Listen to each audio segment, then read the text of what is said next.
This is Sheriff Bob.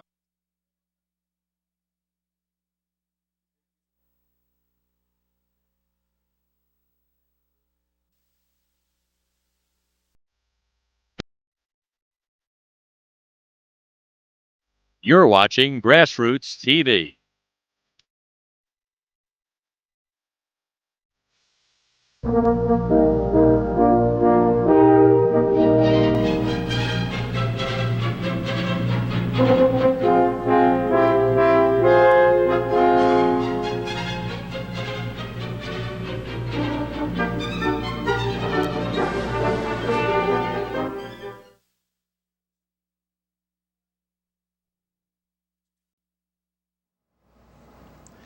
Good afternoon. I'm Lieutenant Colonel Dick Merritt, United States Marine Corps retired. It's the 5th of June. We are recording at GrassRoots Television in Aspen, Colorado. Today we are interviewing John Plummer Litchfield, and John is 91 years old, and he was born on 21 July 1917. Welcome, John. We're really happy to have you with us today to share some of the memories of World War II, 10th Mountain Division, and Aspen in the early days. Attending today's interview, Ian Fellerman, the cameraman, and Katie Carson is the recorder. An organization that we're working with is the Roaring Fork Veterans History Project in association with the Library of Congress and the Aspen Historical Society. And the mission of the Roaring Fork Valley History Project is to record the living histories of all Roaring Fork Valley veterans as part of the Library of Congress's Veterans History Project, so that local students and citizens can better understand the sacrifices and accomplishments made by their neighbors in times of war. And I would like to just summarize, and it's more than a summary, of what John has done in the world of skiing and related to the 10th Mountain Division. John was in Company L and Division Headquarters of the 10th Mountain Division, and he was a member of the Dartmouth College ski team from 1935 to 39. In 1937, John was on the U.S. National Ski Team to the Pan American Championships in Chile. A member of the 1940 U.S. Winter Olympics and FIS ski team. Ski instructor in Aspen, Colorado from 1945 to 48.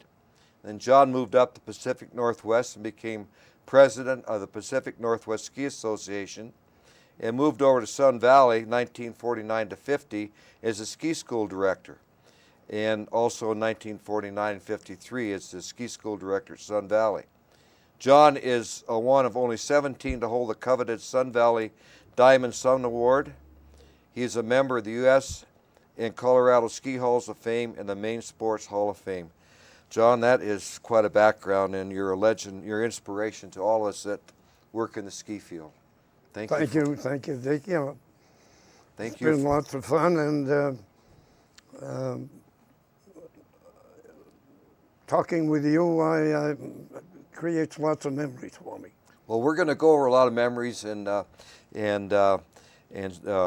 cover your life today. You're 91 years old and still active. I saw a photo of you marching over at Leadville there in a parade on a rainy day with the 10th Mountain vets, Dick Dirks and those guys. Yes, Yeah, true. a lot of them.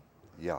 So anyway, we just want to talk about the military background. You were in World War II and got called up for Korea, and you attained the rank of captain, and you served in Italy and in Washington, D.C. during the Korean conflict? Correct, yes. All right, that's good. John, let's talk a little bit about what led you to all this accomplishments in skiing. You must have had in your youth been somewhat associated with the mountains, the outdoors, fishing, etc. What would that be? How you developed all these credentials here? Well, the winters, Maine is my birth state, and of course the winters in Maine are pretty cold and snowy, and the Norwegians influenced my skiing career because I specialized in ski jumping and cross country, and competitively in high school and throughout college. And of course, the Norwegians in Maine was concerned in the logging industry and in mining, and there were many of them. So it was sort of natural for me to be interested in a new sport. And my father gave me a lot of push to get into it, and he became one of the early pioneers in the development of the ski sport there in Maine. What was your father's business, John? What did he do? He was in the shoe manufacturing business that my grandfather, his father, owned. And my father was quite an athlete. He had attended Phillips Exeter Academy and led it in both track and baseball. So those are other sports in which I participated under his guidance and, you might say, push.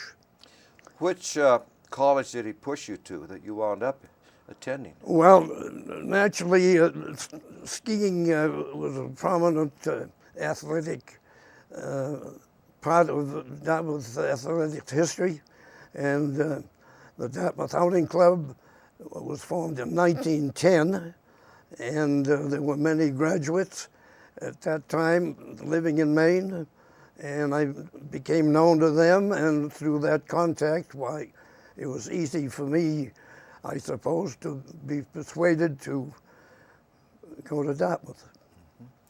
Well, in reading the history of the modern ski industry and who came out of the 10th Mountain Division and established some 62 ski resorts after World War II, along the way, I read in your bio that you've met some of the people that were very important here to us in Aspen. Who was your roommate in college? For 2 years, which would be my junior and senior year, my roommates were Dick and Jack Durrant. And as you people know, Dick became manager of the Aspen Ski Corporation at a time hereafter. I think after Frank Ashley from Denver was manager. But in any event, Dick has spent his long history, of course, in the ski business, not only in Aspen. Well known, and I knew, well, we all knew Miggs and Dick, and they really enriched the life of Aspen. Now, many of the young men in World War II went directly from high school or got pulled out of college, but you had a gap. You graduated in '39 and headed out west for 2 or 3 years? Correct. I went to work for the Union Pacific Railroad at Sun Valley, and I spent quite a number of years working directly at Sun Valley and also traveling throughout the country promoting Sun Valley.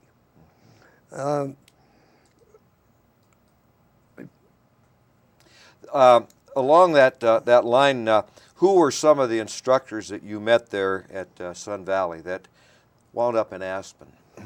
Well, let's see. Of course, Friedel Pfeiffer came here. He replaced an Austrian at Sun Valley, and then this was before the war. Then he came here after the war and brought over some people that were working for him in Sun Valley prior to the war, and one of whom was Fred Island, well known. Fred Island? Yes. Aspen Highlands. That's correct. Yeah, that's right. And then I keep seeing this name Percy Rideout. I see his photograph. We'll get to that. But was Percy with you at Sun Valley or thereafter? Percy was captain of the Dartmouth ski team in 1940 and came to Sun Valley to teach for Friedel the year after I was there, because I was a class of '39. And we got to know Friedel very well and so forth. And that followed us pretty much, except during the war we didn't see one another because of different duties. But we got together after the war and joined Friedel in his desire to make Aspen the #1 ski resort in the world.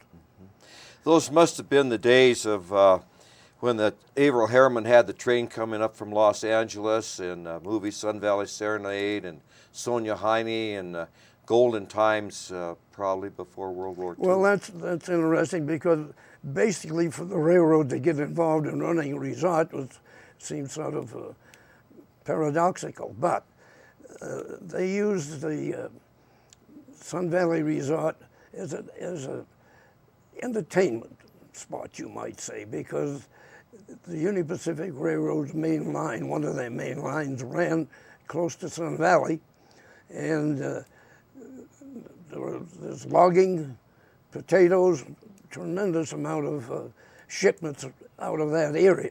So they used it to pay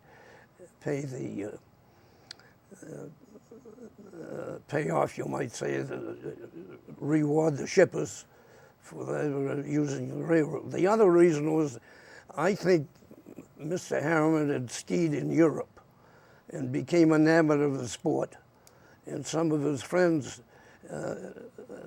had done that and skied in Europe, and so he had that in the back of his mind too, to develop a ski resort, increasing the passenger traffic on the railroad. Well, I remember Lowell Thomas was associated with that group up there. That's too correct. in that time frame. And another old-timer in the ski business, John Jay, I think. I played tennis with John Jay in La Jolla, California in the 70s. I got to know John Jay quite well. Right. His grandfather was his first Supreme Court justice, and his name keeps showing up in the 10th Mountain history. And Mr. Harriman picked you to go out and do some marketing for Sun Valley? Well, there were 6 of us nationally called Sun Valley Representatives. And we traveled my territory. I had at different times. I was along the East Coast. I was, which included New York and Philadelphia, and also the rest of the New England states. And then at other times I worked in the California area on promoting Sun Valley, showing films, you know, to civic organizations, ski clubs, and so forth. Yeah, what kind of a man was Mr. Harriman? Was he a lot of ideals and drive, and he had money, obviously, the family did, Sure. to put this together? Well, that's the Harriman family, the old railroad Harriman family, when the Hills were connected with it, not with the same railroad, but with the Northern Pacific. Yes, a very personal man, very motivationally driven, and at one time, if you recall, he became Secretary of State, I think, for the... Well, those years were at Sun Valley were great, but then the war came along, and how did World War II reach out to pull you in? Well, when the war, after December 7th, 1941, or 40, well, whatever. 41. 41. Most of us realized that we were going to be involved in the war. And sure enough, we finished the season as ski instructors at Sun Valley. And then were inducted on or about April 15th, 1942. 1942. And there must have been probably 25 of us. And later we determined there were actually 42, but at one batch there were 25 of us. They were all inducted at Haley, Idaho, and then sent for the equipment to, I think, Fort Douglas in Salt Lake City, and then ended up at Camp Roberts, California, for boot camp. Do you think that they had any plans to keep you together because of your background in skiing and the outdoor and survival? Well, if they had plans, that's the way, yes, it worked out that way anyway. And I'm not quite so sure in my own mind that things were all that firm at that stage of the game as to whether they were going to formulate a specialized outfit. Where did you... We all of the 25 plus up to 42 total, including the 25, ended up in the troops, in the ski troops. Where were you stationed next after Fort Roberts, after basic training? Well, some of them did go to Fort Lewis. Camp Hale was in the process of Camp Hale was started to build in June of '42. And even when I reported in, which was December of that same year, they were just sort of driving the last nails in the buildings on the camp. And so people came, and as the buildings were equipped, they began to fill up the personnel. I worked for Fritz Benedict here for a number of years in Aspen, and he was up at Fort Lewis and up on Mount Rainier, where they got started. And many mountaineers from that Seattle area came. That's where I was raised. And as a young boy during World War II, I did meet the 10th Mountain Division troopers. And they were very well known for their skiing ability, for the Silver Skis race sponsored by the Seattle Post-Intelligencer. And so these mountaineers and skiers, their love of their outdoor, they all bonded together and formed up, and you're one of them. And you joined up with them at Camp Hale then? Yes. Training? Yes. Here in Colorado. Yes, I was interviewed for officer training while at Camp Roberts and accepted, and went from Camp Roberts to the Benning School for Boys, as it's called, Fort Benning, Georgia, and for another 3 months training there. Then I was issued orders after my leave to report to Camp Hale. Why did you choose to become an officer? There were others that had college degrees too that didn't become officers. What led you to become commissioned? Well, I'd have to give you a little story about that, which is there's a little bit of military back in my family. On my maternal side, a family by the name of Taylor. That would be my great-grandmother. Her brother was in the 1st Maine Cavalry in the Civil War, and was killed at age 23 just outside of Washington. And as a young man, I kept his saber, his sidearm, and his personal diary with me. And I had it all through my teenage years and college, and recently donated that to the Historical Society where he was born and raised. So there was a little bit of that background in my history.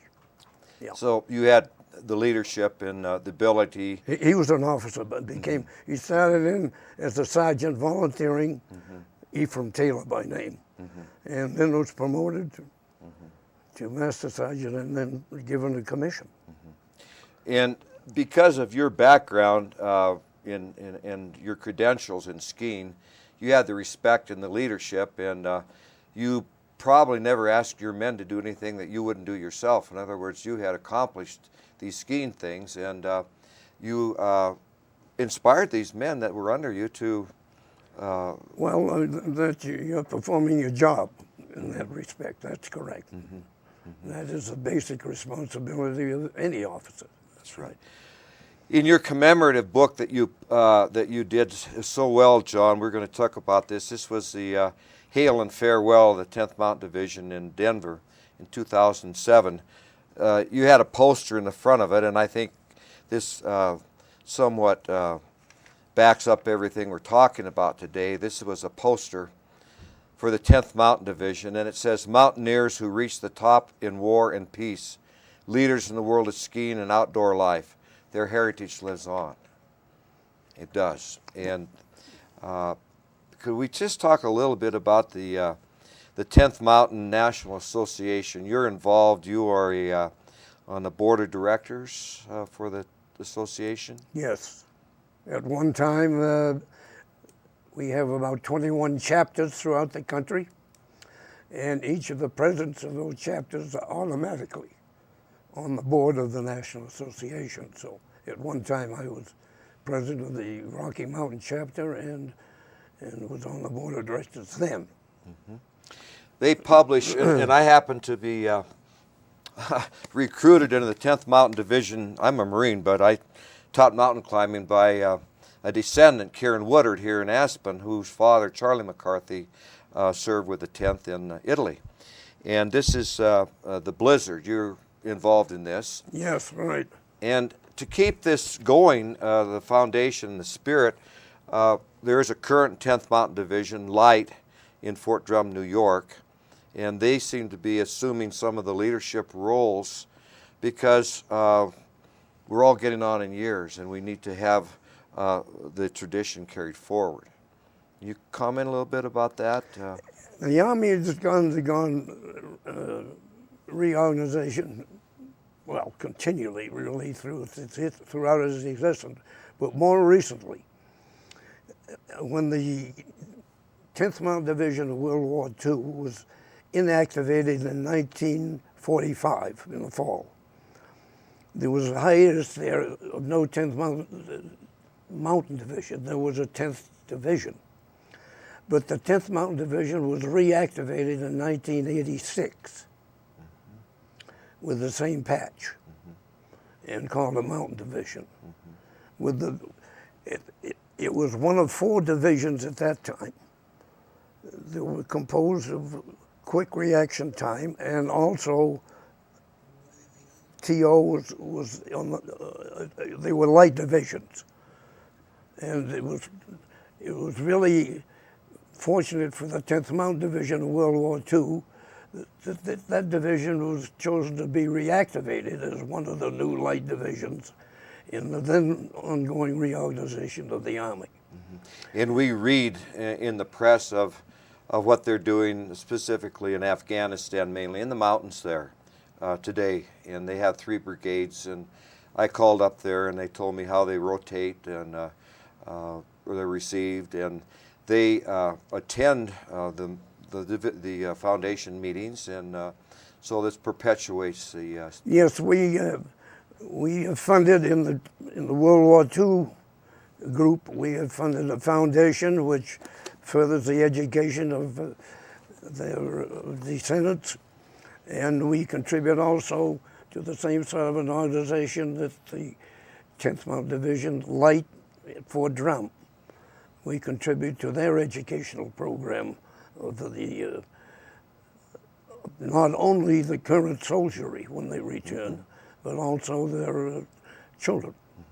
I think what's so important, and it's very well thought out of what you're doing with the descendant program to carry on. You take them to Italy, you take them to bring them to your reunions, and right here in Aspen, Bob Carlson's granddaughter has helped us in Aspen High School.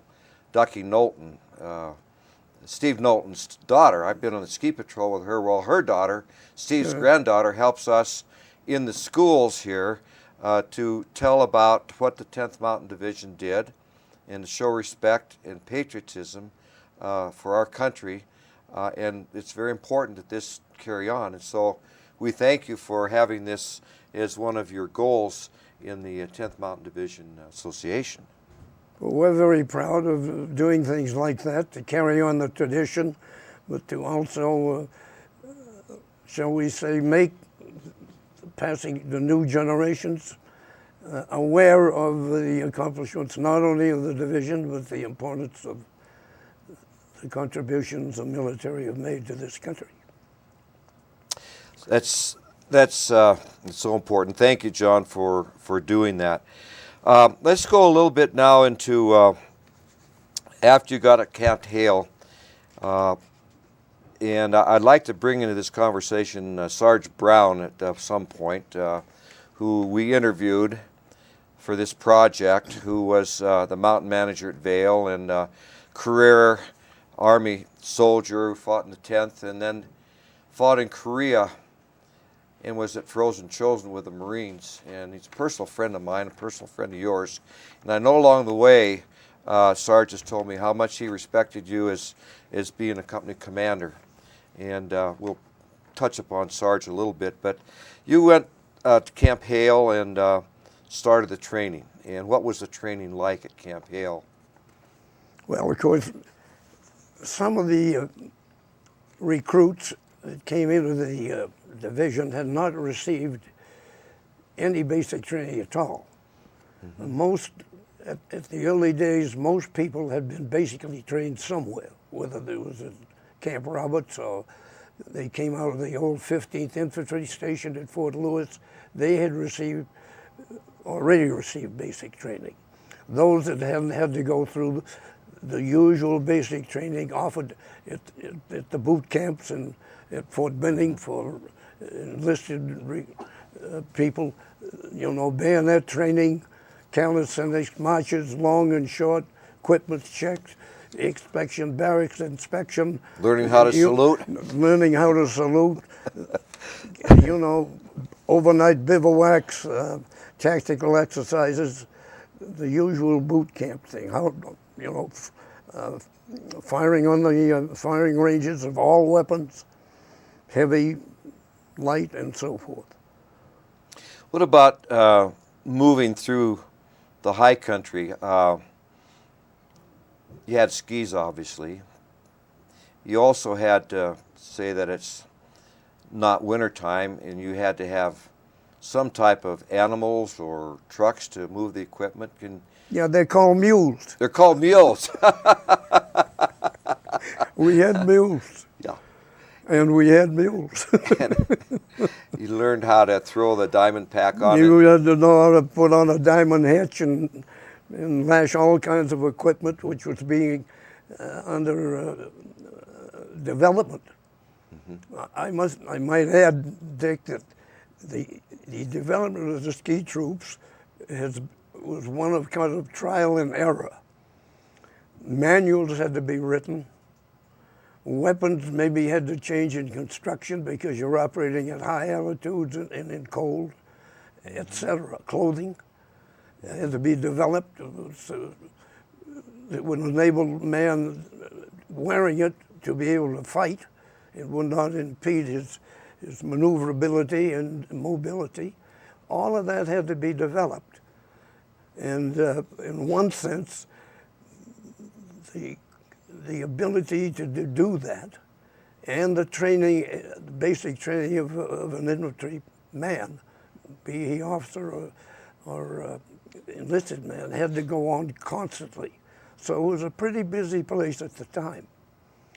And fortunately, the result turned out pretty well for the length of time that before we went into combat. What are your memories of Ski Cooper, which is now an area over by Leadville where a lot of the training went on? Well, of course, some of the, at one time the Air Force invaded the personnel, you might say, of the camp because they needed replacements. And so we got some people coming from southern part of the states. And Cooper Hill was used not only for training, but for developing the technique we used, basically, was what was then called the Alberg technique. But it had to be modified because, of course, you had a heavy pack on your back and you carrying all your ammunition and your sidearms and equipment. So basically, it was the Alberg technique. And for everybody to grasp what that was, Cooper Hill was used constantly. And we had most of the instructors were people who had been in that phase of the development, had been ski instructors before the war.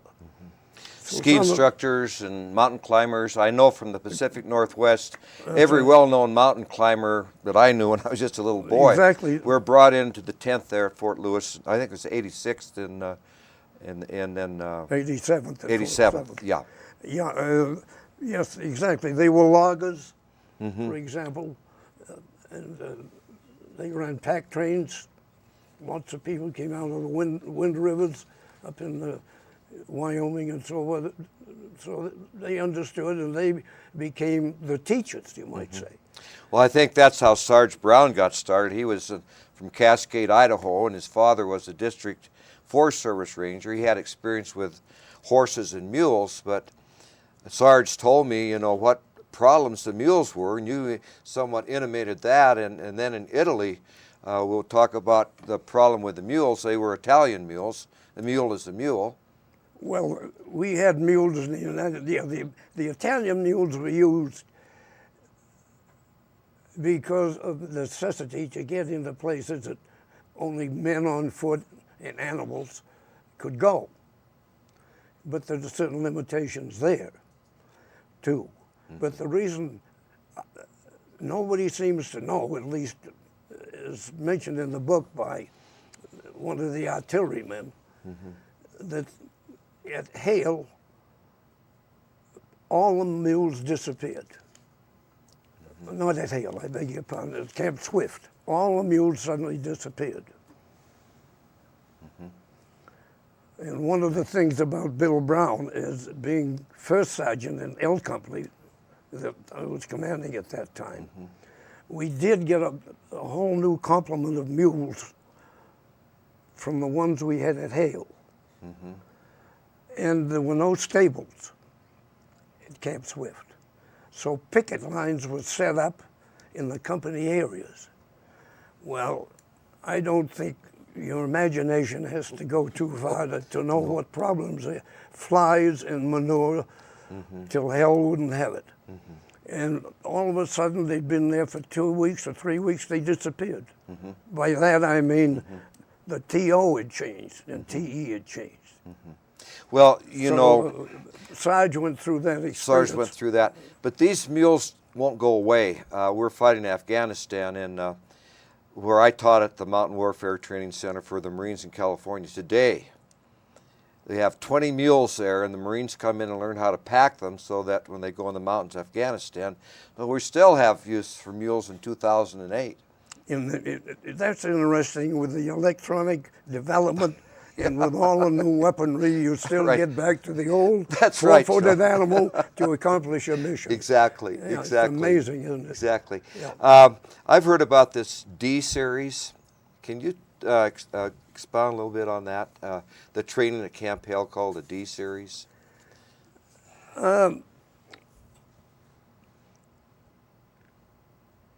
This, to describe the D series, that's a division series. D for division. All the personnel in the division, the only people left at Camp Hale were the station complement. People, ran the buildings and all of that. All of the infantry, all were living in the cold for 3 consecutive weeks. You bathed in the cold, no going back to camp. And the Army found out a lot about the people, and they found out a lot about the equipment during that D series. Some of the results of the knowledge gained by those D series of living in the cold was development of better clothing, lighter clothing, instead of the heavy woolen, using more artificial materials, because it also learned, as we know now, that you don't wear heavy clothing, you trap air between series of layers of clothing. That's how you keep warm. So that was learned. Also learned about communication in deep snow and in mountains. And the traffic, raising hell with those problems laying wire, by constant traffic of supply vehicles, artillery, and all of this stuff going on. So that was something they learned too, about rations. All of these things brought up the fact that they needed more firepower, they needed different things, and as a result of the D series. Of course, we learned about frostbite too, because living in the cold, and keeping your body clean is an art in itself to survive. And then keeping in mind the ultimate is taking the high ground and holding the high ground, which turned out to be the success at Riva Ridge. Our mission in Italy really basically was take and control the high ground. Right. Yeah. Well, John, all this went on, and the division got trained, and then they got transferred. You got transferred to Camp Swift. Why would that? Why would you have to be transferred out of the mountains into Texas? Well, not being part of the general staff, I would answer at that time. The need for additional infantrymen because of the pressure of the war and the effort to bring it to some kind of a reasonable conclusion in the sense of length of time. Mm-hmm. But apparently at one time it might have been considered that maybe we were going to be made just a regular division and sent, let's say, to the Pacific area. Mm-hmm. Mm-hmm. Now, this may be a little bit of scuttlebutt, which is always prevalent among the troops. So maybe that is true of what I say also. But in any event, that changed, and basically Camp Swift was used as a final training area prior to overseas shipment by many other divisions too. Mm-hmm.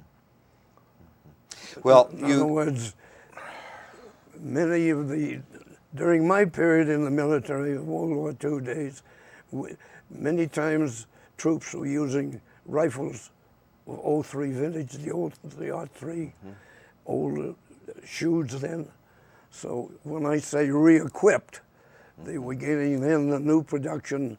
The M1s later came. That's right. That was my weapon. So that was all part of the re-equipment in the final stages before overseas shipment. Yeah.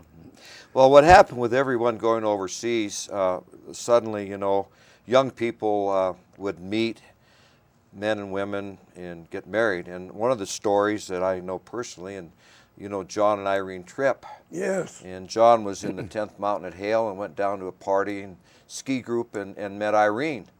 They got married, and they wound up, she lived in the guest house at Camp Hale and then followed him down to Camp Swift, and she shows up in many of these books that have been written about the 10th Mountain Division. And they love the 10th Mountain Division, and they go to like Camp Hale on Memorial Day, and they go to Italy on the reunions, and it's part of their life, part of your life. Exactly, like you're aware, whether you're in the 10th or not, but you've loved the mountains yourself. A lot of the men returned after discharge from the 10th and located in the mountains, whether it's in Aspen or around Idaho, but the Rocky Mountain areas, and still living around here. Mm-hmm. And John and Irene have been here, built their own home in Carbondale years ago, and have enjoyed the beauty of this country and obviously skiing for many, many years. Yeah. It's very, I love going down there and drinking wine with them. And I'm going to Italy in the fall. I'm going to Florence and plan to go out to the cemetery that there south of Florence. Yeah. John, let's talk a little bit about, you got a commission, and here you are out with the troops living in the field. You're an officer, and the men are enlisted, and you're asking them, or not asking them, but it's implied that anything that you can do, they will follow along. And let's just take a look at some of the officers here up on the board here. You could point out that this was taken in June of 1944 at Camp Hale. There's John Hay there, and maybe some others you'd like to talk about. Exactly. This photograph, I believe everybody was present, but these are all the officers in the 3rd Battalion of the 86th Infantry. Mm-hmm. Whether or not, I am not quite finite as to whether that we were called at that time, which is June of 1944, that we knew that we were going to have the mountain emblem put over the 10th Mountain Division patch. But these are all the officers. Our commander was this gentleman here, who was a Lieutenant Colonel John Hay, who came from Montana, as a lot of the officers did. He eventually ended up as being Major General and commander of the big U.S. Red One in Vietnam. Some of these people stayed in. I am in this picture, but a lot of these friends, there was a close friend of mine who was killed in Italy, and so on. We were all close together because we are housed, all the 86 regimental officers are housed in the same barracks. So all they ate in the same mess, so we became very close friends because we trained maybe for 2.5 years at Camp Hale together under all weather conditions and so forth. Yes, these John, you know, you hear about the officers over here and the troops over here, and fraternization is not, you know, in the military is not really the accepted manner, but yet you formed a bond with these men because they had respect for you, and everybody else had the skills, the outdoor skills that made them maybe a little different from somebody that got drafted off the street in Detroit. How did you handle that? well, time helped. Basically, the U.S. Army during World War II was basically a civilian army. There were professionals in it, of course. They had to have professionals, otherwise there wouldn't be anybody to run boot camps to teach us how to soldier. So when we first got together, that is, when we were inducted and all in uniform, we were subjected to military rules which have to be run that way. And that was quite new to most of us. And therefore, to break the contact between officers and enlisted men, when you just suddenly it's changed from your friendship created over a period of 15 or 20 years. So it takes time to create that situation where everybody understands in the military what the relation should be and is. But it has caused different circumstances, different incidents, shall we call them, from time to time. Incidents, yeah. Yeah. Yeah. Let's take a look at some more pictures here. I'll pull this one down, John. And we've got a real big spread here. This is at Camp Swift when you're down in Texas. No, this was... That says, well, before transshipping, yeah. Yeah. Yeah, it's not at Camp Swift, but it's the before. photographer, either from the Signal Corps or from wherever, took pictures of all the companies throughout the division, no matter what their artillery or signal or what have you. This happens to be L Company of the 86th Mountain Infantry. Here's Lieutenant John Litchfield, company commander. Yes, I am commanding at this point. Yeah. And my rank was first lieutenant at that time. When did you get promoted to major? I mean to captain. I was promoted in Italy. In Italy. Yeah. Let's take a look at you, John, in uniform here. Real handsome young officer. Take those down there, John, yeah.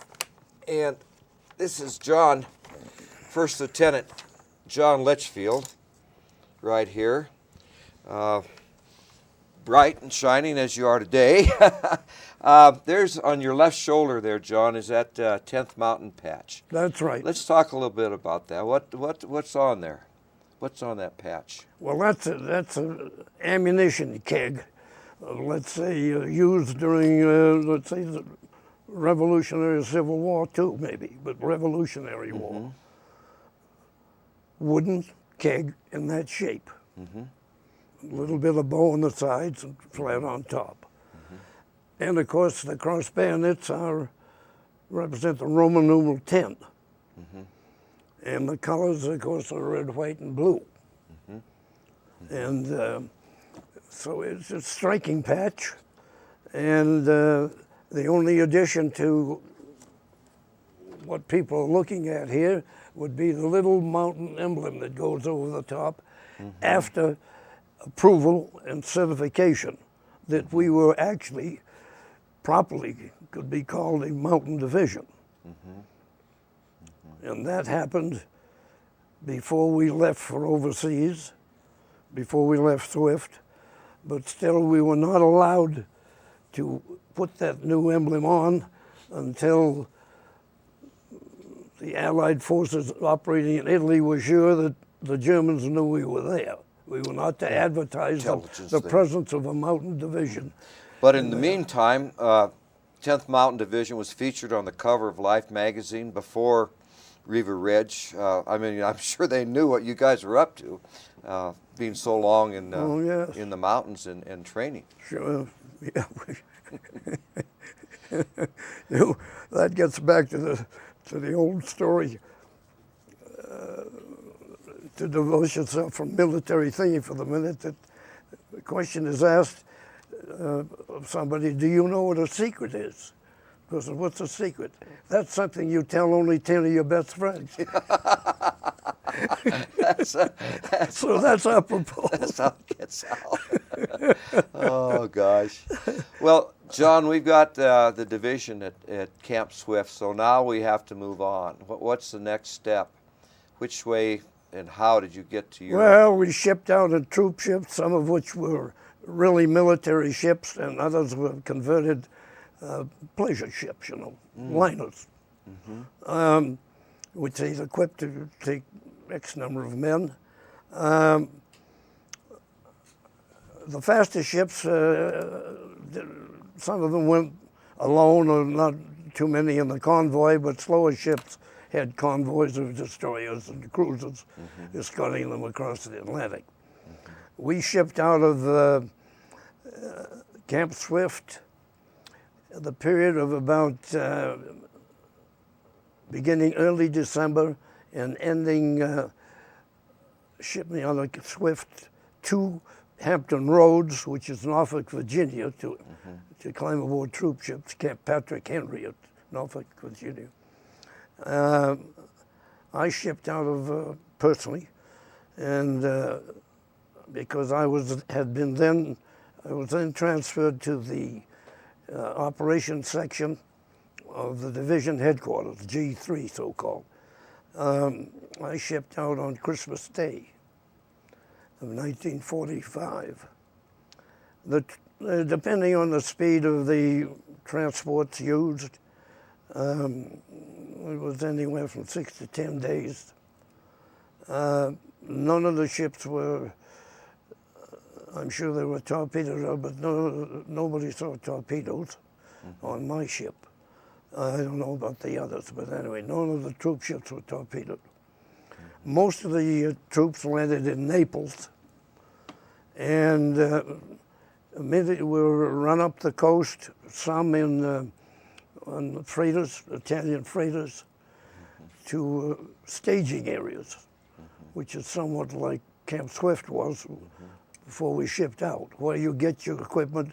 Any new equipment replaces the old that you still have, and you make sure your weapons are in serviceable firing condition, and any further clothing or whatever, any new rations that have been okayed or issued prior to entering the line, so to speak. And others went up to the staging area on railroad cars. So the Apennine missions, the mountains going east to west in Italy, were a barrier that had to be broken to go on and liberate Europe. And so you were headed up toward the Po River Valley and had some... Yeah, we entered the line, you know, in, I guess, all the troops, all the 10th Mountain troops were in Italy by January 8th of 1945. Patrols were sent out. After this, going through the staging area, patrols, of course, and we became part of what was known as Task Force 45, commanded by a general officer grade in the U.S. Army, but composed of Italian partisans and other troops, of which there were many in Italy from various nations, South Africa, Gurkhas from India, and so forth, which were task force. which were tremendous fighters, I tell you that, with knives. Anyway, so patrols were sent out by the components of Task Force 45, which was 1 or 2 battalions of the 86th. The 86th Regiment was the first to ship out of Camp Swift to Italy through Norfolk, Virginia, and arrive. And they were the first to enter the line. Yeah, in the middle January. Was there fighting before you got to Florence? Florence seems to be a base for Belvedere, River Ridge. Florence? Florence, yeah, they'd already been taken. It had already been taken. Okay. Where we entered the line geographically on the whole boot of Italy is pretty far north. It's almost up to the point where the shape of Italy branches over towards Genoa and towards the French Riviera. You come up here and it branches over here. It's almost up at that point. And the Apennines don't run, you might say, true east and west. Right, east they and run west. a little catty-corner like from northwest to southeast, you know. But by holding those mountains, the Germans held the high ground. You had to seize, hold and One of the things that helped the division, we found, is that General Hayes,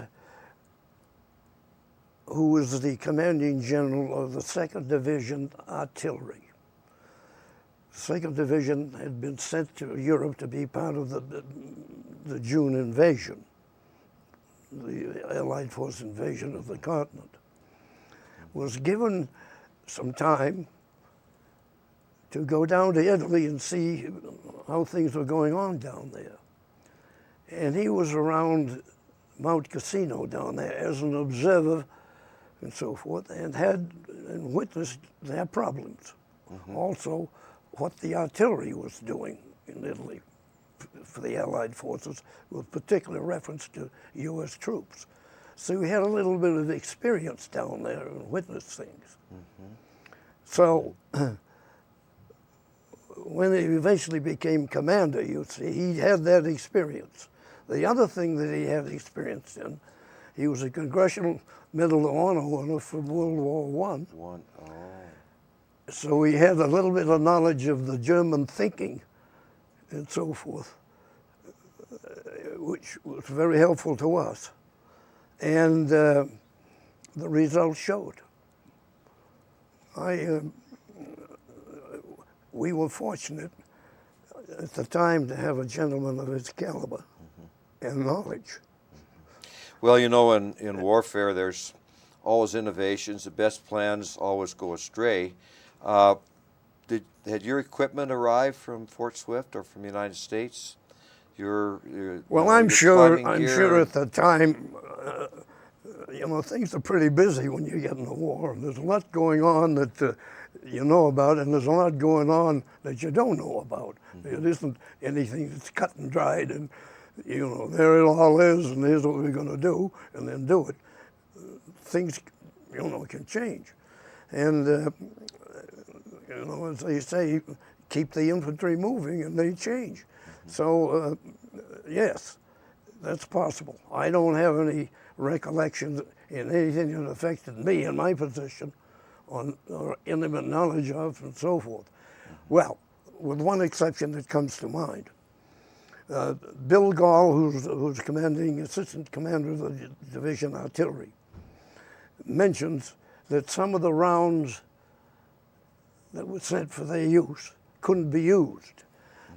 In other words, I don't understand enough about artillery rounds, but apparently different arsenals records reflect certain lot numbers, which apparently, what that means, whether the detonation cap or whether the powder in those varies from time to time, depending on the manufacturer. I know. But they could not use certain lot numbers. Exactly. But they didn't know that at the Exactly. at the staging area. they had to wait to get to the lines and fire them. That's right. Yeah. That happened to me in Vietnam, where I had lots of ammunition that came out of the Philippines, and high humidity, and those ammunition had been there, the powder, since World War II. Yeah. And I didn't know, and we had short rounds. You can't have short rounds Well, yes. on the friendly troops. I'm sure there's a better So name you for them than suspend I've that given lot. them, but the way he phrased it to me, Bill Gall wrote that article in the book there, is that lot numbers. That's exactly the way it is. Yeah. It's still going on today. Keep your powder dry. That's where it came from years and years ago, right? Yeah. So anyway, what was your position and how the decision made toward Riva Ridge?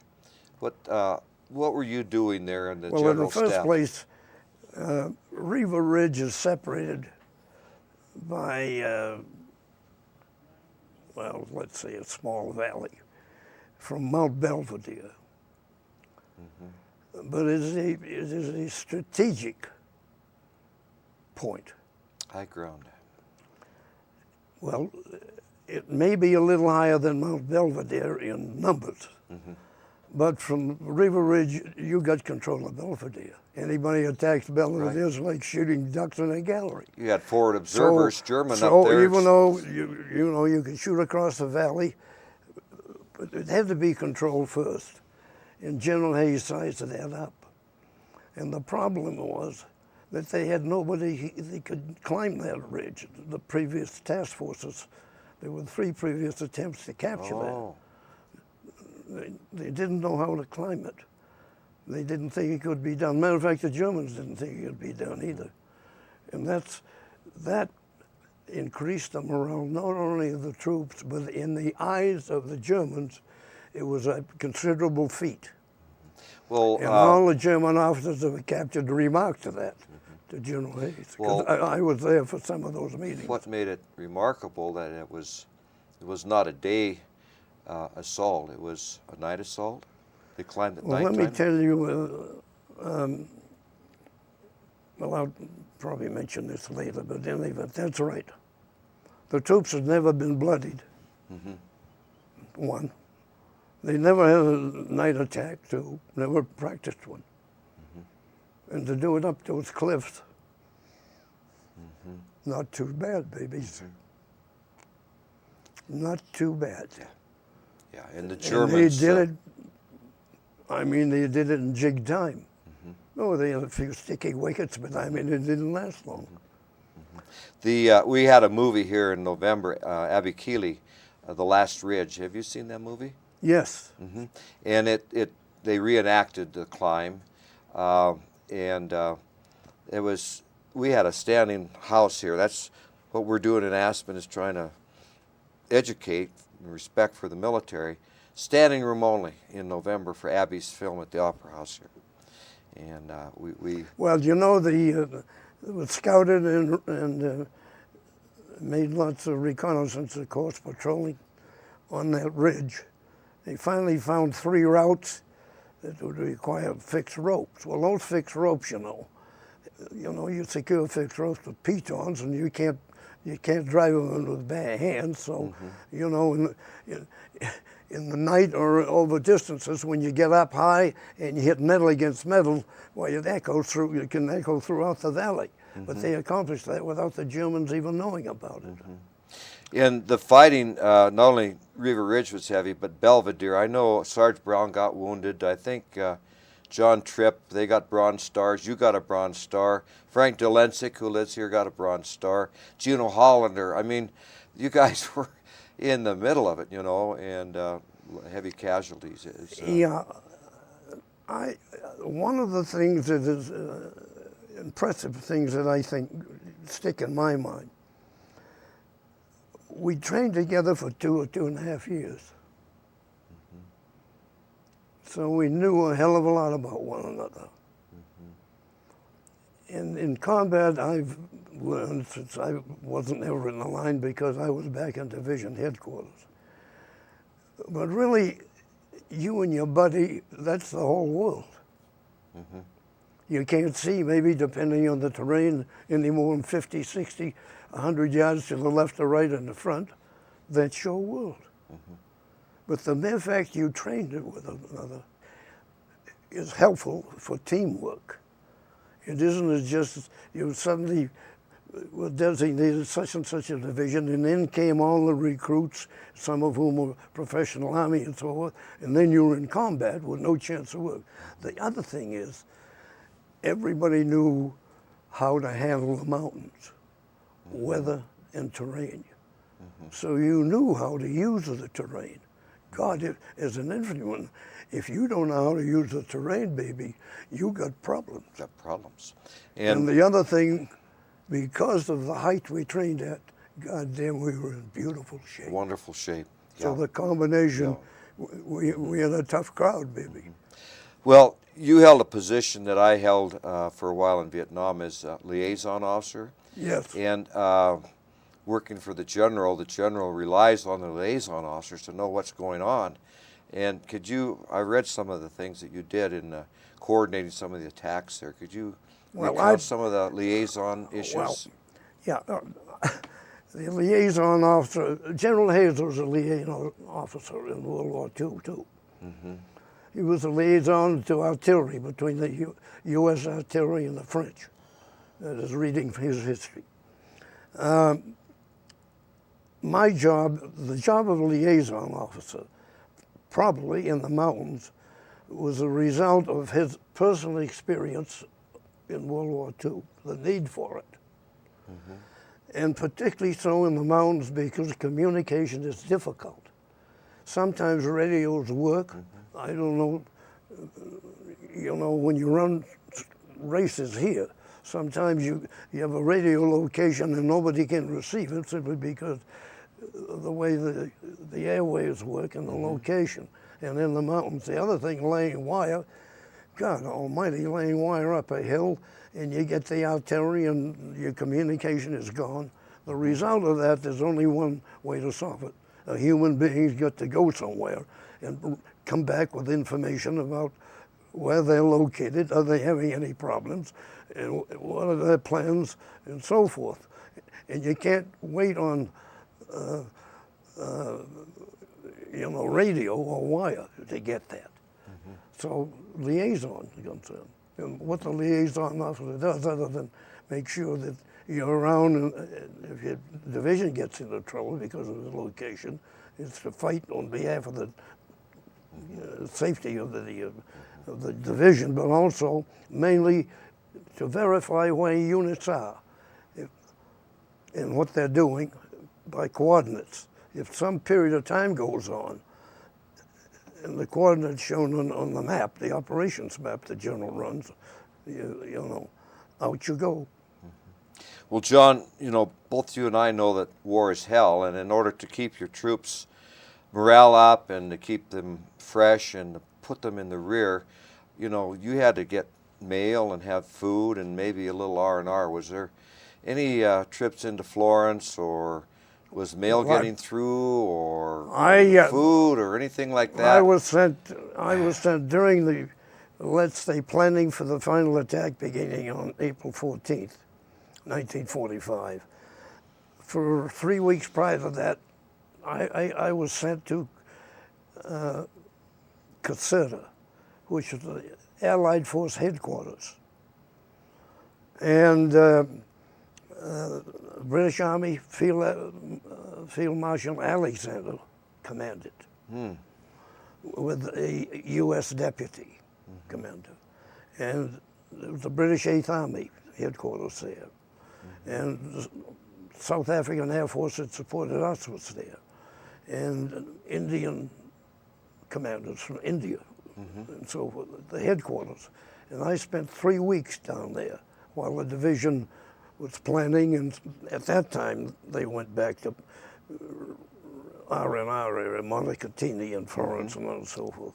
I wasn't part of that. I went down and spent time. So I knew what was going to go on April 14th throughout. I'd love to tell a little story about the day that the plans were open.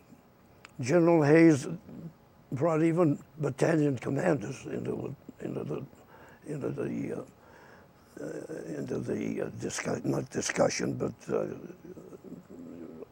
giving them orders. And it was a pretty sunny day, and he had them all congregate on a hillside that we could look down the valley. And lo and behold, the 86th officer, Tomlinson, commander, was not there. He had been wounded, and they'd gone back to Rome to recuperate, but apparently communication failed. Well, the general started in to give the orders. And we looked down the valley, and you could see the dust coming up this road. And pretty soon it arrived at the hill, and out jumped Colonel Tomlinson and walked up while General Hayes was giving the orders, and saluted. And I could hear the general say, "Where in the hell have you been?" Tomlin said, "Sir, I've been fighting the Battle of Rome." Well, everybody knew what the hell he meant. So, in spite of all the things that you're aware of, Right. there are some lighter moments. There's some chuckles. And that thank come out, God so. there are, because Yeah, it it relieves it relieves stress or whatever you relieves want to that go. stress. Yeah. Well, somewhere along the line, you moved beyond Belvedere and River Ridge and moved north. And was there a Tunnel 6 involved somewhere? Well, this north was of along that? Lake Garter. In between, if I may mention, Dick, there was quite a bit of movement of the division in a short period of time. And that required lots of action on the part of liaison officers, because communication, you couldn't lay wire because they were moving ahead so fast. And radio contact would give away positions, not only to enemy artillery, but to higher ups, and allow enemy to make plans to stop the advance and so forth. So that was a fast-moving time. Eventually, of course, the general, whose actions I would describe as bold and innovative, formulated what the current Light Division in Fort Drum does: combat teams, highly mobile combat teams. So he was doing that and leapfrogging various elements, battalion size and so forth, with engineers. The engineers, there were three companies of engineers, and a fourth company, which was heavy, mobile, heavy stuff. But the three main combat engineers were assigned to each of the regiments. So the combat teams, composed of medics and people like that, advanced across the Po Valley at a pretty rapid pace. Across the river? And crossed the Po River first. And that was quite an operation, because I was right there on the banks personally, among other places there. But so I know, under fire, of course, and in any event, after that, my God, we speeded up, or the division speeded up. And of course, when you got to Lake Garter on the east side shore, many people have asked, why didn't the general go up the west side shore? Well, the same problem would occur over there, because there were tunnels on the west side. In any event, these tunnels were mined and heavily fortified, booby-trapped, every one of them. And the one that caused the most hell was, I think it was number 5, wasn't it? Or 6? Well, 6 is the one I read Yeah, about. yeah, well, then that's 6. It raised hell with both us and the enemy, too, because apparently some problem occurred with some of the ammunition, or some of the Germans in booby-trapping the tunnel, made a mistake, a fatal mistake, and they all got killed. Then came in elements of Larry Ely, I knew personally. He was a lieutenant in charge of that group that came into the tunnel from the 86th. Across the lake, there were some 88s. The 88, as we all learned, is a flat shooting gun. He can handle it beautifully on four pneumatic tires. Maybe 6 guys can almost handle it like you shoot a rifle. Anyway, so it shell right into the mouth of that tunnel and took them all out. So then the general started using amphibious vehicles, you know, to ferry troops around. There was one more tunnel left, I guess, which we didn't bother with at all, just bypassed it. One of the problems concerned with the rapid advance that he, not saying whether he instigated that, but he used it, is that you bypass many troops. You know, stragglers. Probably not company strength in certain instances maybe, but let's say certainly squad strength, you know, platoon strength. Just go right by them, forget them.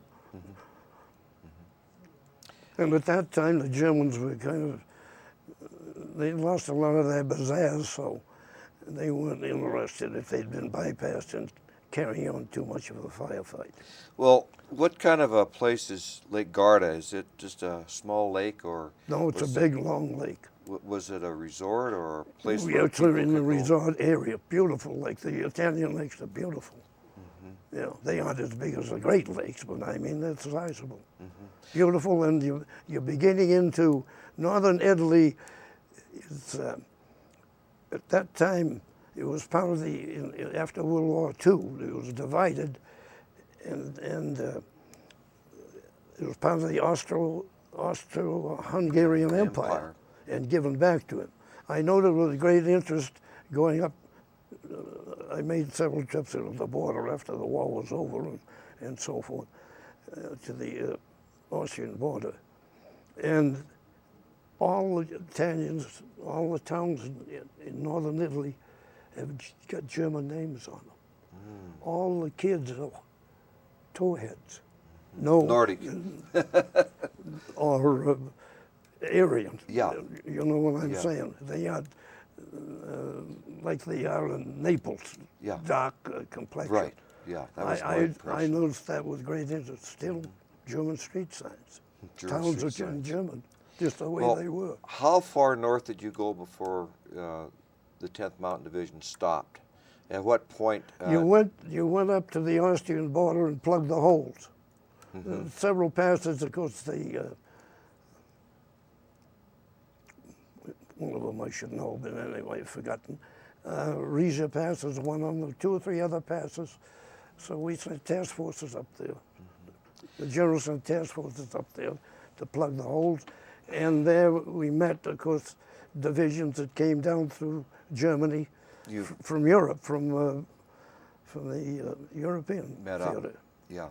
Well, then there was another situation going on over in the east over there where Marshal Tito and the Italian partisans were fighting, and Churchill didn't want Tito to take over. And were you aware or sent over there on the border to Yugoslavia to observe or whatever what happened there? What happened, the division eventually, after it got over there, which would be about, let's see, May 2nd, probably the tail end of May, the tail, became under the control of the British 8th Army. Because that was in the theater of operation of the 8th Army, all the way up Italy. So, the British 8th Army were based at that time in Udine, which is right there, the Adriatic coast, and Yugoslavia, and so on.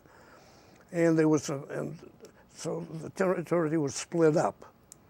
The 85th and the 86th. Oh, I guess all 3 were concerned. Assigned sectors on the border and appropriate fighting teams, you know, along with the supply, medics, and so forth. So kind of separate teams with responsibilities. And the reason they were there anyway, because and I learned this down at Caserta when I was there, that the British were concerned that Russia would come down in through there and Tito was a communist anyway. So they didn't want any further annexation of territory. In any event, to finalize the question, they had constant patrolling to find out if they had to attack, what kind of stuff lay ahead of them, and what kind of strength of fortifications that might be there. And but the other thing that caused a few firefights, of course, there were partisans there. Some of them wore red headbands and others with other coloration headbands that kind of carried on the fight of their own. So the effort was to relieve them of their weapons, and it caused a few little. John Tripp told me about, he was over there on that. Who? John Tripp. Yeah, sure. John was over there. Yeah. And Gus Ball, too, mentioned That's right. Yeah. Well, after... I'm glad you had a chance to talk to those guys. Well, we interviewed them just like Nice you. interview. We've got a real library going here, John. Well, sure. Interviewing it. So, That's right. and the other thing I'd like to just throw in about John Tripp and Gus Ball, they were up in Alaska on Kiska. A lot of people don't realize that 10th Mountain was up in the Aleutians. And then they got pulled back and joined the division and fought in Italy. It was quite a story there. Well, after the hostilities ceased, or VE Day, do you remember where you were and how it came down that the Germans had surrendered? Well, let's see. I was in Riva personally, which is at the head of Lake Garda.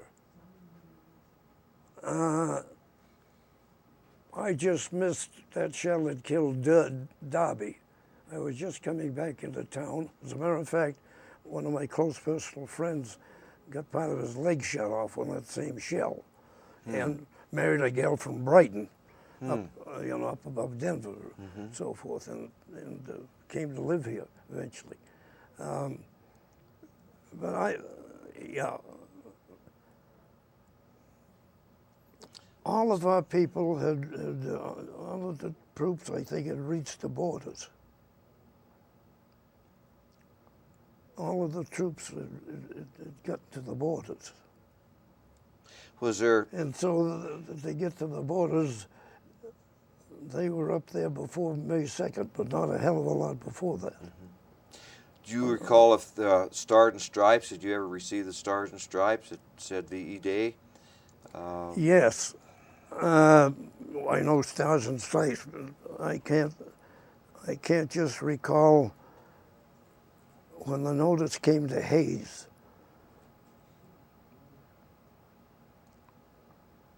The German. I don't think that the notice that came first, if I recall, involving May 2nd, came from the German commander in Italy. It didn't come from the German High Command. Oh. The German High Command was still busy over in Europe there because their surrender was May 8th. Oh, so he They surrendered. were busy enough over there separately. at the time with the Russians and coming down at that time, they were wondering about that. And so the May 2nd was a surrender of the German and any remaining Italian components, if there were any, involving the commander of that theater, German commander of that theater. So, followed up, of course, later. yeah, so the war ended, and immediately you didn't get shipped back to the States, but... No, we had to relieve them, all the troops, officers of the German troops and non-coms. We had to relieve them of their weapons and corral them and stockade them and all of that. And but there were some... That was our assignment. That was your assignment. That's correct. And also, Gus Ball told me there were some fun and games. There were some Italian wines that were distributed. Well, I worked in division headquarters, so, sometimes things are amazing, but there's a lot of action going on. General Hayes, as a person, was hell on wheels to get the job done. He didn't want to prolong anything, and his idea was of military is you keep things moving. When the minute you get bogged down, then your casualties mount. The next thing was, when you got some time, it's okay to play. You understand what I mean? Work hard, play hard. Yeah. So apparently he found out that the Germans had taken a lot of stuff out of the countries that they occupied and put it in what was then called the German Redoubt, part of which was in Austria. So with that understanding, of course, he sent some of his staff and other commissioned officers up there to take a look at some of these warehouses that are up in the area or whatever, any places that stuff could be stored. Well, they found French art, of course, and one of the things they found was French champagne till hell wouldn't have it. Oh, gee. Tons of it. French champagne. He commanded that. Oh my God. 54 2.5-ton trucks worth of filled with champagne. Oh, gee. I mean it. I know that's the accurate count You know because that's the accurate aide, count. the aide that found this stuff Yeah. reported to him, and Yeah. I know I talked to the aide afterwards. Well, I tell you, we were brushing our teeth with champagne. We were clearing our eyes with champagne, washing our underwear in champagne. Oh gosh. And pretty soon, Corps heard about it. Hey, boys, Oh, pony up. Pony up. They wanted to But pony he up. issued orders, company parties, but an MP is going to be there. You party all you want, but as they say in Las Vegas, what happens here stays here. Stays here. No Yeah. taking the champagne anywhere else. Yeah. Right there. Right here Yeah. and consume it all. Yeah. So there were parties and parties. Matter of fact, he issued passes to guys that would apply for them to tour Germany with Sure, passes Germany. authorized by Hayes. When you had, you know, there were roadblocks everywhere. Well, you know the troops. Not only to keep that sort of thing happening, being unauthorized, people, you know, but mainly from the escape of some of these Nazis. You know, change identification. Change ID, go so over. they were checking everybody. Well, it seems like the troops always find a way to entertain themselves, and because you're skiers and outdoor people, Gus Ball showed us some photos of Lake Garda where they captured some German patrol boats, and they rigged them up so that they could water ski. Yeah. And then on the 4th of July of '45, they had a ski race up on one of the mountains up there. yeah. And Steve Knowlton and all those guys were up there. They had Gus rock Ball. climbing schools. Yeah. I Yeah. mean, they reverted so quick. right. But, Yeah. you know, one interesting thing that we found out, I mean, my vintage, is the German soldier practically, he'll follow orders to the strict degree. The American soldier will too, but he's also resourceful. Resourceful. Yeah. That's a little different, you see, based on the freedoms and the heritage, you know, that's occurred in this country, and still is. That makes a superior fighting man, in my estimation. Resourceful. Resourceful. Well, anyway, when the war was over, there's still a war in the Pacific to be considered. And the troops went aboard ship. Gus Ball tells me that they were headed due west. They got embarked, I think Naples, and headed to Panama Canal. They were headed to the Pacific, to Japan.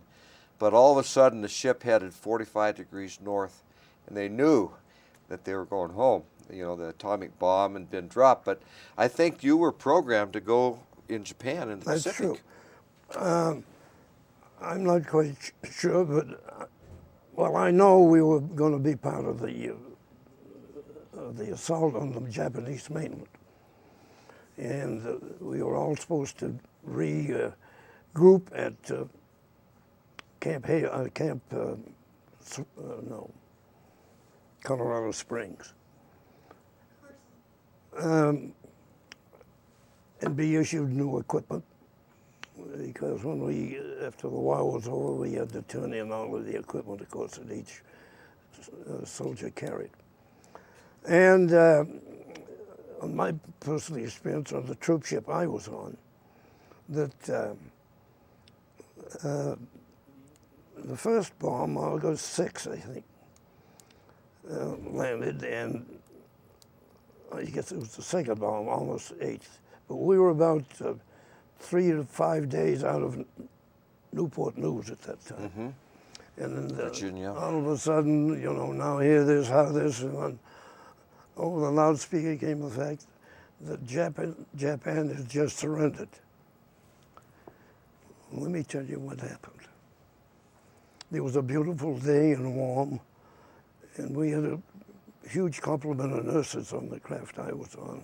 And the GIs were out taking the sun and smoking and you know, stripped to the waist. And all of a sudden, with the announcement, the air was filled with blown-up condoms. Jesus Christ, I can't tell you. It looked just like the Democratic National Convention with Madison Square Garden when they let these thousands of the Indianapolis 500 and let these, honest to Christ, we should.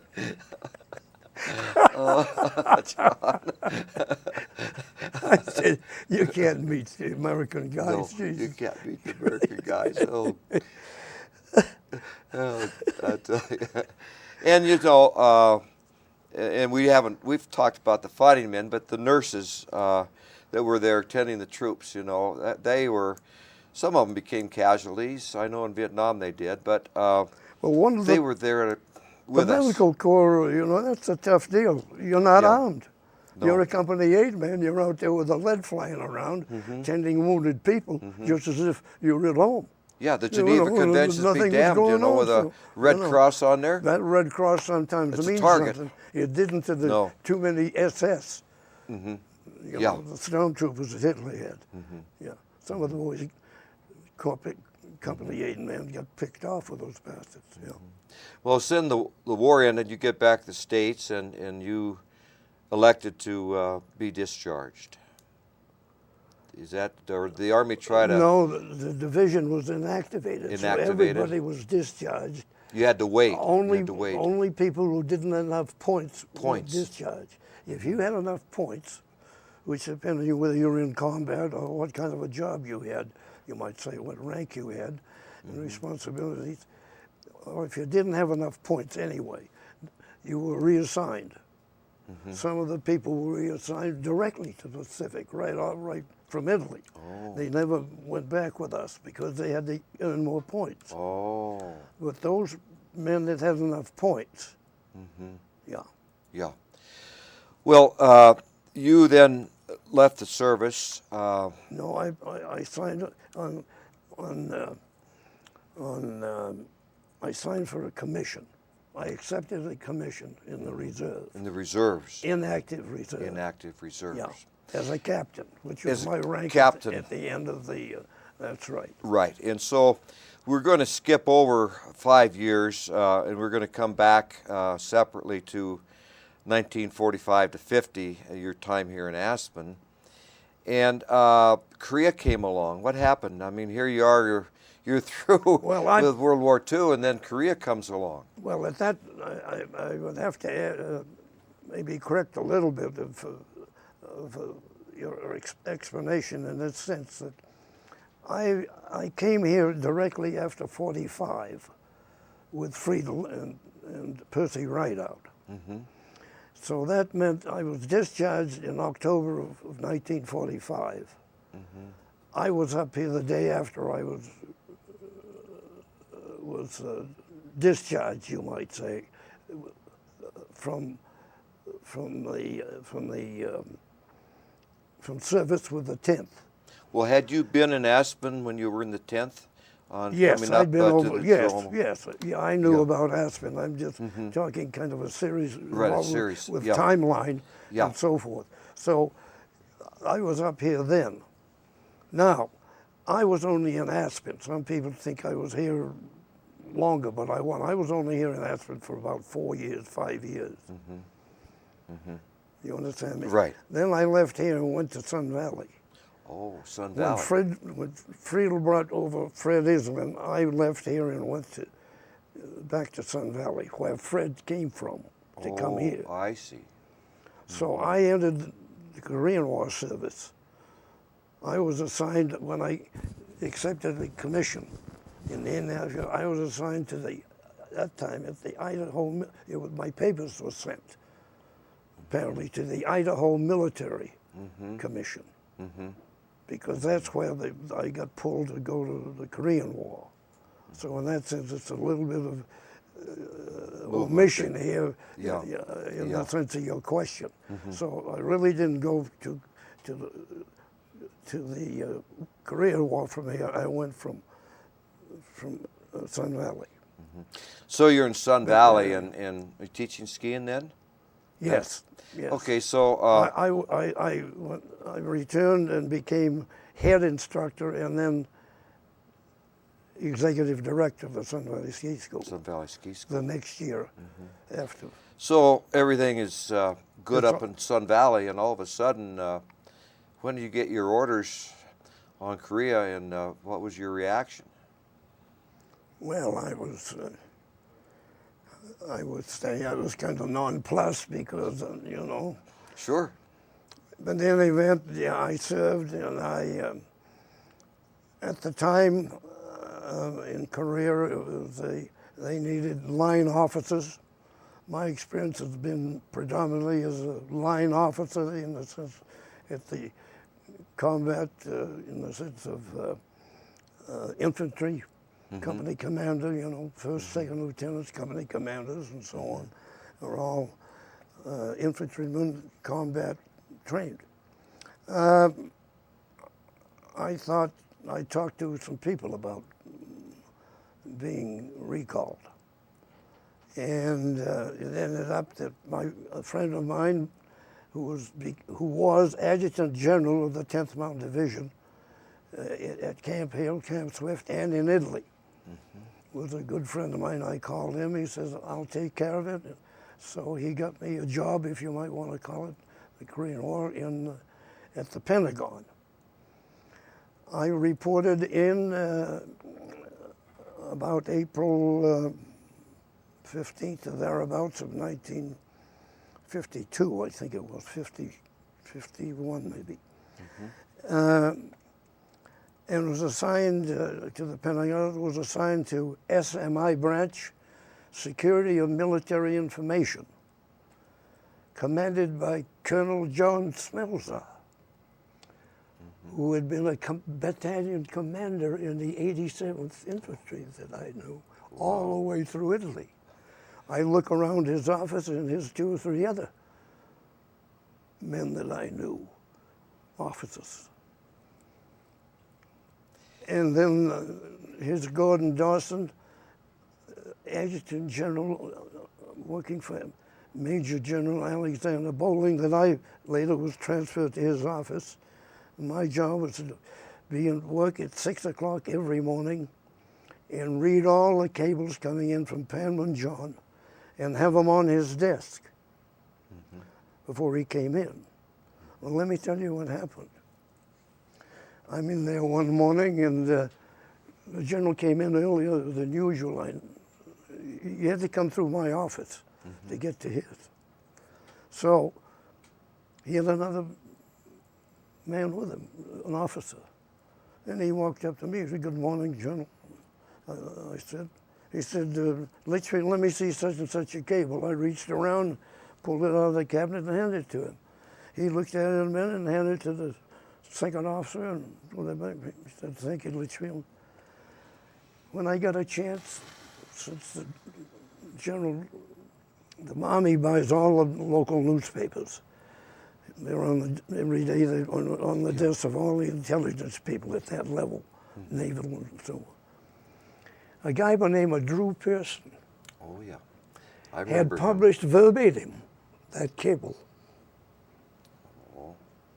in that morning's post. If I didn't have that cable, I would have been suspect. And I might have been spending my time Court in martial, Leavenworth, court-martial. not in command Drew of General Pearson. Staff School either. Oh my gosh. Isn't that amazing? That's amazing. I goddamn near fell out of my chair. Yeah, absolutely.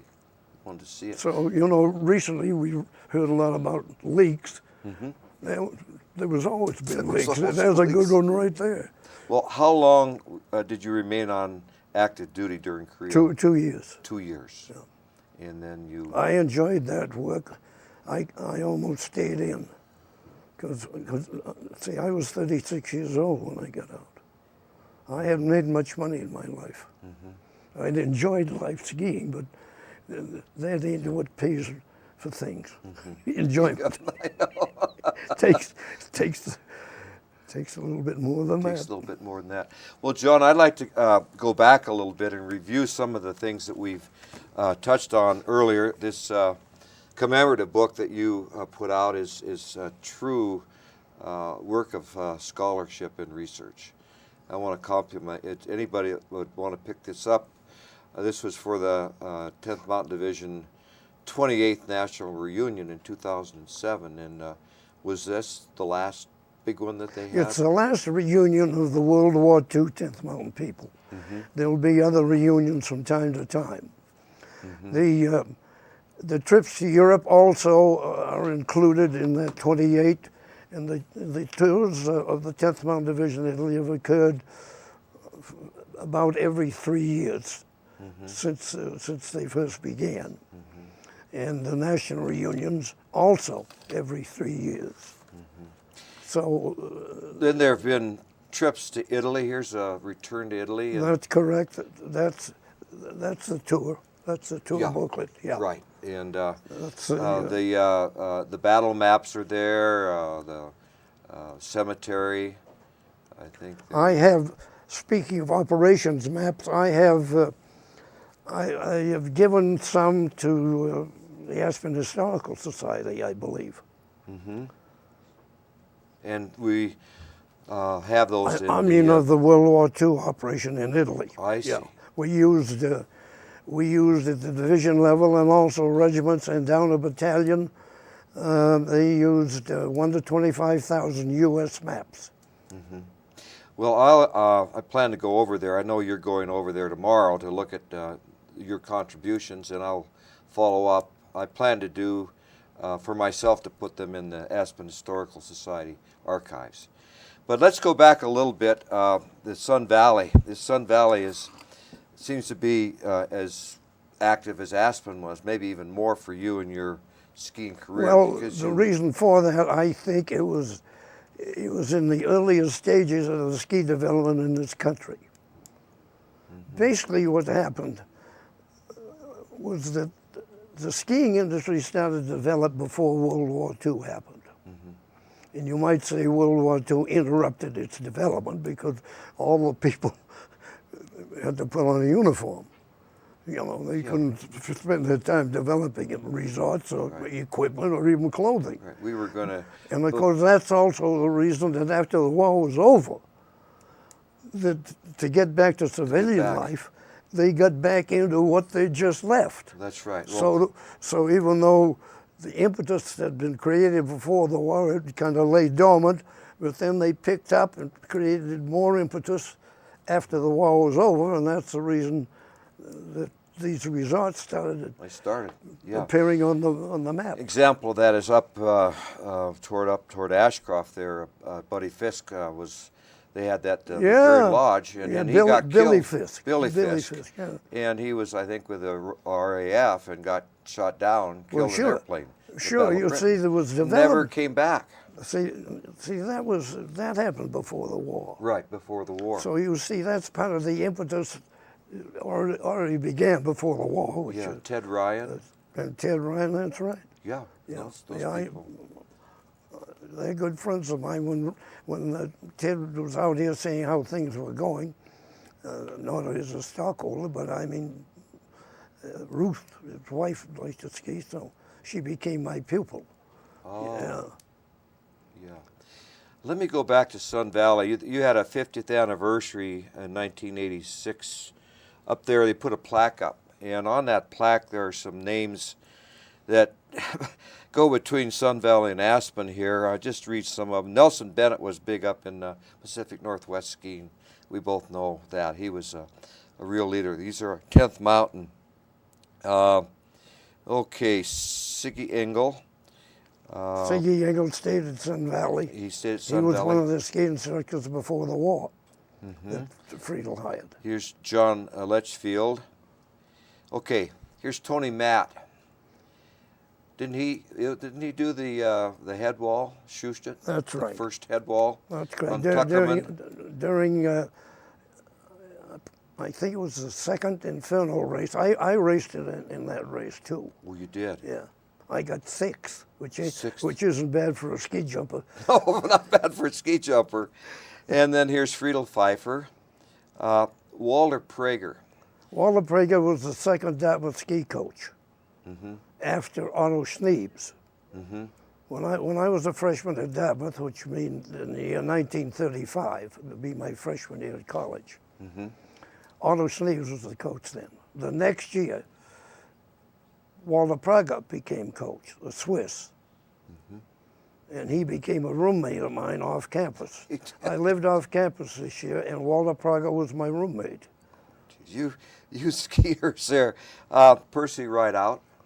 He was on the squad 4 years, but his 4 years were separate from mine by only 1 year.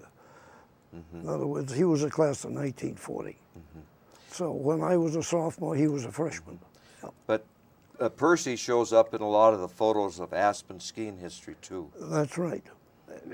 I've Yeah, seen that, there were three of us, Friedel, Percy, and myself, that started at ski school here. Nobody else. How that started. Let me see. Let's go down here. Carl Stingel. He's the president of the Mount Rainier chapter of the That's 10th right. Mountain Association. Longtime ski competitor in the Pacific Northwest, also organizationally an officer in many, on various committees over the years, and working with the Still Pacific. active. He's Exactly, still he's active in the right here. in all in associations. the, Exactly. the Blizzard. Absolutely. You see his name? Yeah. Part of that group that I knew, the famous skiers correct. and mountaineers when I was a boy. I'm going to go through some of the names here in the book that you published. I'm going to start off. U.S. Skiing Men of the 10th, they made it happen. And I ran across Fritz Benedict, who I worked for 5 years, founder of the 10th Mountain Division Hut and Trail System in Colorado, who designed the master plan for Vail, Snowmass, and Breckenridge, and additions for Aspen and Steamboat Springs, member Colorado Hall of Fame. How well did you know Fritz? Very well. Very well. Sure. Architect, I've- trained under Frank Lloyd Wright. Yeah, I was married then. We used to take some stuff. You understand, when we all got out of the war, nobody had accumulated anything called a bank account. That was for something, Nobody had any money. Yeah. So finding something to do was paramount. So Fritz apparently had made arrangements before the war. And with his interest in architect, he'd Yeah. come to Aspen Yeah. and they looked around property. Now, he eventually settled on that property up on Red Mountain. Red Mountain, That's yeah. right. And it lived in that little brick house Right. up there. So Jean and I, then my wife, used to take up sandwiches because you could view the mountain. Yeah, up with Fabi. And look all Yeah. over the place from up there beautifully and see Fritz, because we knew he was. I never saw him doing Italy, Yeah. but I knew who you he had was. that, yeah. And Fabi he knew was who I raising was and chickens all up of there. that. So we used to go up and visit with Fritz up there, sure. Yeah. And Fritz, you see, was more interested in the architectural when the three of us, Friedel, Percy, and myself, were interested on, on the mountain, not real estate. I mean, the terrain and the Right, the lift ski and part all of it, that, the lift ski part of it. yeah. But Fritz had studied under Frank Lloyd Wright and wrote a master's thesis at the University of Wisconsin on a trail system, which I have his thesis. and that led him to this 10th Mountain. And Fritz followed Frank Lloyd right down to Scottsdale and was That's an right. architectural student down there. Taliesin West, yeah. Taliesin West. And Fritz, he always found ways to get into things. And there was a ski race up here in Aspen, and he's down in Arizona, and he's from the north. And so he came up here, and it was a national type race. All he had to do was, I think he was the only one from Arizona, but he came up here and raced in the race. Well, he also became know? Arizona State downhill champion, I'm informed. I wasn't aware that he may well have been, yeah. He never mentioned it. No. But I understand that. And I think he skied in the silver skis up in Mount Rainier. Oh, really? He told me that, yeah. Well, that's Fritz interesting. told me that. Then I go on over here, William Sarge Brown. Oh, yeah. Civilian instructor, Mountain Cold Weather Training Command, Camp Carson. Mountain manager, international competition official, member Colorado and U.S. National Ski Halls of Fame.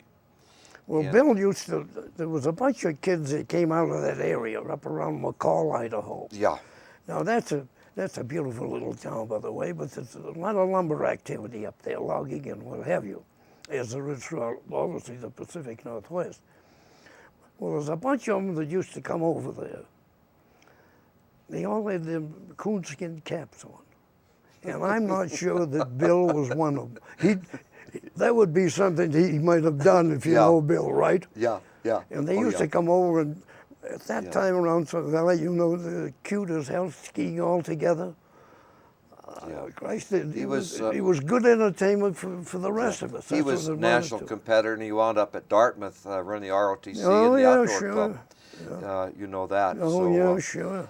But he, like you, He loved got in- he loved the place. I know he loved Dartmouth. yeah, and he wound up as a career, in the Army, and went to Korea, and as I mentioned, was in Chosin Reservoir, and then got into the ski management through Bob Parker and Pete Seibert, with 10th Mountain guys that started Vail.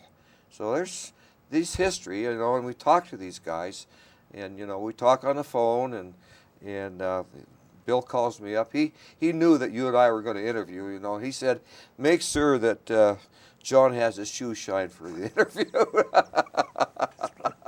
Sarge, and he's quite a That's guy. right. Yeah. The other Bill, one. that's right. Bill is always Bill. Yeah. Always. Love Well, it. he's a command sergeant major now, but Yeah. that's what Yeah. that's been his life. Our type of guy. That's right. Another That's right, exactly. one here is Bill Dunaway, 10th Recon. He was editor of the Aspen Times, publisher, coached at the University of Washington ski team. Bill's here in town. I don't see Frank Dolenczik's name here, but Frank, built the many lifts here on Aspen Mountain physically. Well, you put mean, those up. well, Frank. he was, yeah, okay. You mean he didn't engineer them, but he helped build them. He helped build He them. tightened nuts and bolts and poured cement. Is that what Yeah, I think? he- But anyway, he that's helped not build to them. take away from it. Everybody contributed something, and some organizationally, some professionally, some teaching. Some developed property or created a ski resort. You understand what I'm saying?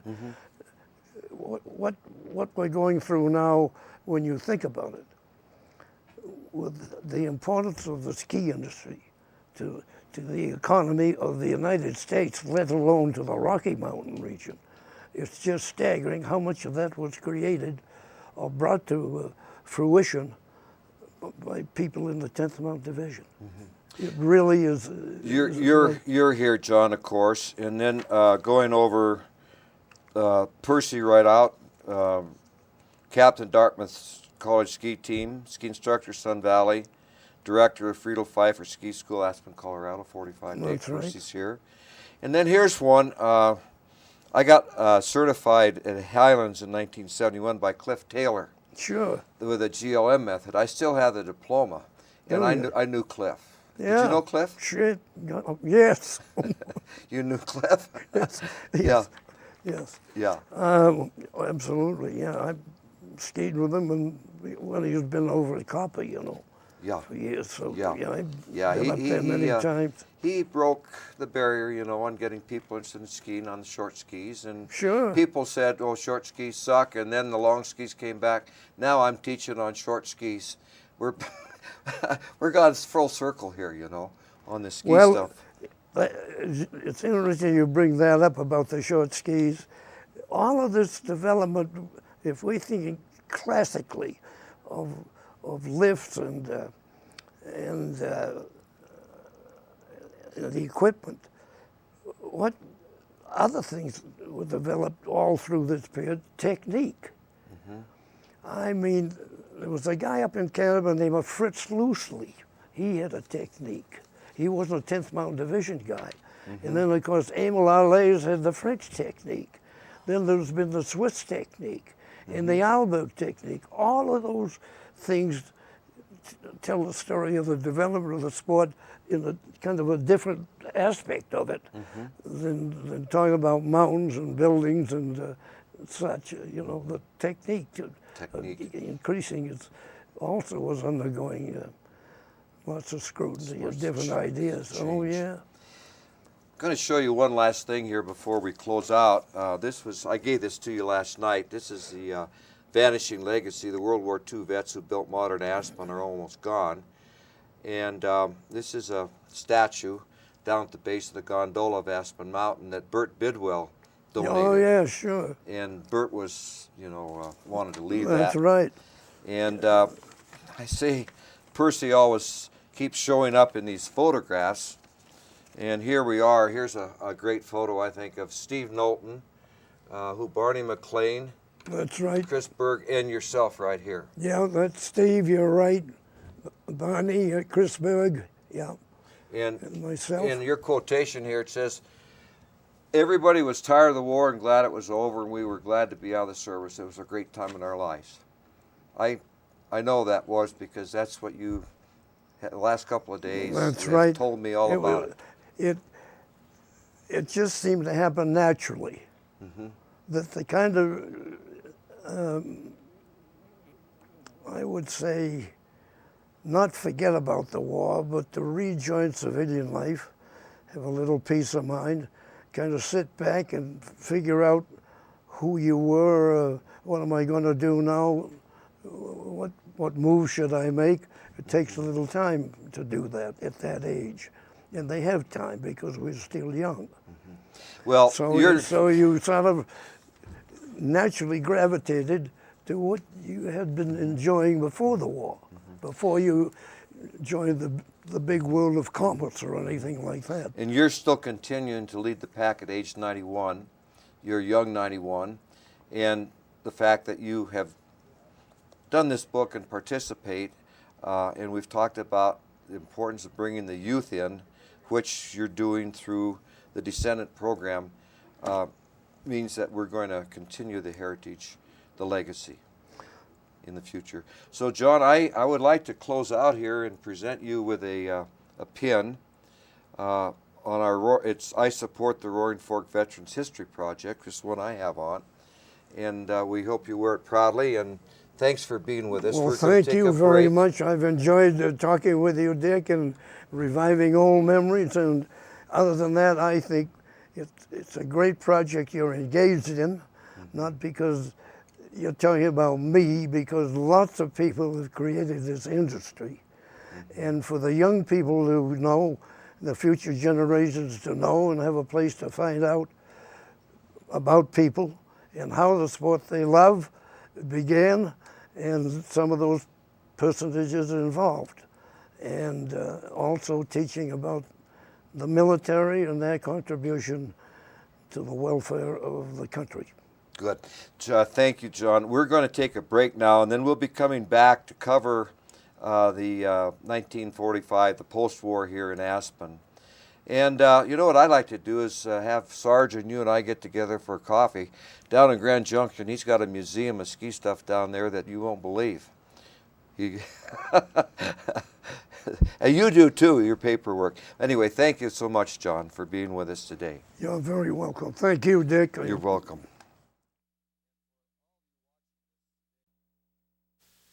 Thank you.